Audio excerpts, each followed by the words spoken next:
ऐसा माना जाता है कि उस समय इंडिया का प्रेसिडेंट इंदिरा गांधी के एक कठपुतली का काम कर रहा था। मैं 40 साल से हूं पार्लियामेंट में। हम दल के रूप में काम कर रहे हैं, लोकतंत्र के आधार पर कर रहे हैं, हम चुनाव लड़ते हैं।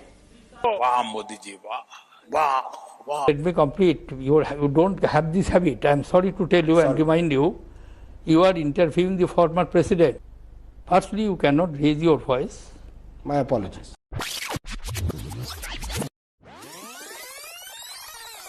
प्रेसिडेंट और प्राइम मिनिस्टर, आखिर क्या अंतर है दोनों में? क्यों इंडिया जैसी कंट्री को दोनों हेड्स की जरूरत पड़ी? और अल्टीमेट क्वेश्चन कि आखिर कौन दोनों में से ज्यादा पावरफुल है? तो आइए देखते हैं इन्हीं सब चीजों को। देखिए, आपको पता है कि हमारी कंट्री को गवर्न पार्लियामेंट में बैठे मेंबर्स ऑफ पार्लियामेंट द्वारा किया जाता है। अब इस पार्लियामेंट में 3 इंपॉर्टेंट पार्ट्स हैं: लोकसभा, राज्यसभा और प्रेसिडेंट। लोकसभा के मेंबर्स को लोग डायरेक्टली अपनी कॉन्स्टिट्यूएंसी से इलेक्ट करके उन्हें मेंबर ऑफ पार्लियामेंट बनवाते हैं। इन्हीं लोकसभा के मेंबर्स में से एक पर्सन ही प्राइम मिनिस्टर के पद को पाता है और उसके लिए मेजॉरिटी पार्टी के मेंबर्स डिसाइड करते हैं कि वो अपने में से किसे पीएम बनाना चाहते हैं। जबकि प्रेसिडेंट को इलेक्ट करने के लिए सारे मेंबर्स ऑफ पार्लियामेंट के वोट्स के साथ साथ स्टेट्स की लेजिस्लेटिव असेंबलीज के मेंबर्स को भी वोट्स से प्रेसिडेंट को चुना जाता है। अब प्राइम मिनिस्टर अपनी ही पार्टी के बाकी मेंबर्स में से कंट्री की अलग अलग मिनिस्ट्रीज के हेड चुनता है। इन्हीं को हम काउंसिल ऑफ मिनिस्टर्स कहते हैं। प्राइम मिनिस्टर और काउंसिल ऑफ मिनिस्टर्स को एक साथ मिलाकर हम इसे कैबिनेट बोलते हैं। तो आप जो बार बार गवर्नमेंट टर्म सुनते हैं वो यही कैबिनेट होता है। इस कैबिनेट को हम एग्जीक्यूटिव आर्म भी बोलते हैं, जिसका हेड प्राइम मिनिस्टर होता है। दूसरी तरफ प्रेसिडेंट किसी कैबिनेट का हिस्सा नहीं होता और वो अपने आप में ही इंडिया का हाईएस्ट ऑफिस है। वो किसी पार्टी से बिलोंग नहीं करता। तो हम कह सकते हैं कि prime minister real head executive है और प्रेसिडेंट एक नॉमिनल हेड एग्जीक्यूटिव है। जितने भी बिल्स या कोई नई पॉलिसी लाई जाती है वो प्राइम मिनिस्टर और उसके काउंसिल ऑफ मिनिस्टर्स द्वारा लाई जाती है, जबकि प्रेसिडेंट डायरेक्टली ऐसी पॉलिसीज या कोई नया कानून बनाने के लिए बिल को नहीं लाता है। वो केवल बिल्स को लोकसभा और राज्यसभा से पास होने के बाद उन पर अपने सिग्नेचर करके उन्हें पास करता है।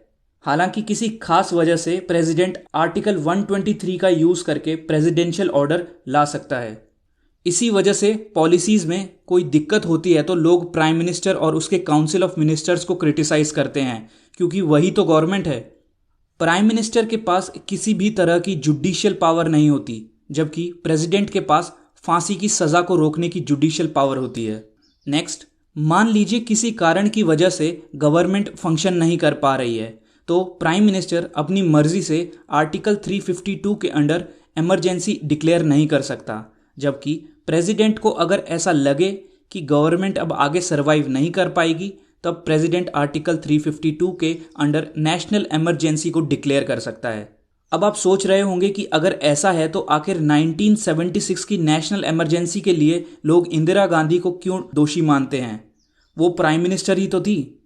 देखिए, ये सच है कि उस समय भी इमरजेंसी प्रेसिडेंट के द्वारा ही डिक्लेयर की गई थी, लेकिन ऐसा माना जाता है कि उस समय इंडिया का प्रेसिडेंट इंदिरा गांधी के एक कठपुतली का काम कर रहा था और इंदिरा गांधी से हेवीली इन्फ्लुएंस था। इसीलिए इंदिरा गांधी को 1976 की इमरजेंसी के लिए लोग क्रिटिसाइज करते हैं।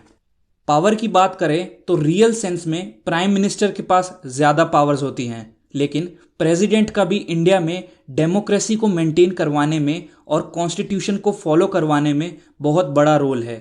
दोनों ही अपने आप में इंडिया की मोस्ट इम्पॉर्टेंट कॉन्स्टिट्यूशनल मशीनरीज हैं।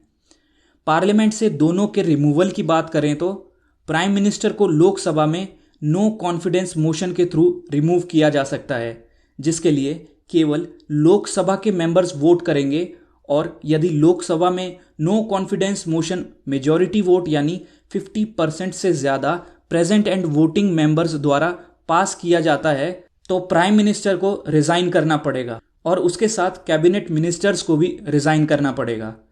जबकि प्रेसिडेंट को केवल इम्पीचमेंट के प्रोसेस से रिमूव किया जा सकता है, जिसमें स्पेशल मेजॉरिटी यानी 2/3 majority votes of present and voting members of both the house of parliament की ज़रूरत पड़ती है। ये इम्पीचमेंट का मोशन किसी भी हाउस से चालू हो सकता है और यदि 66.6% यानी 2/3 से ज़्यादा प्रेजेंट एंड वोटिंग मेंबर्स ने इसे पास कर दिया तो प्रेसिडेंट को भी रिज़ाइन करना होगा। एट द एंड अगर देखें तो प्राइम मिनिस्टर के मुकाबले प्रेसिडेंट को रिमूव करना मुश्किल है। इंडिया के first prime minister Jawaharlal Nehru थे और इंडिया के फर्स्ट प्रेसिडेंट राजेंद्र प्रसाद थे। दोस्तों, इस चैनल के 90% व्यूअर्स वीडियोस तो देखते हैं लेकिन सब्सक्राइब नहीं करते, तो प्लीज़ इस चैनल को सब्सक्राइब करके बेल आइकन दबा दें ताकि ऐसी ही इंफॉर्मेटिव वीडियोस आप और देख पाएं। मैं मिलूंगा आपको अगली वीडियो में, तब तक के लिए धन्यवाद, bye bye. Big thank you for being here.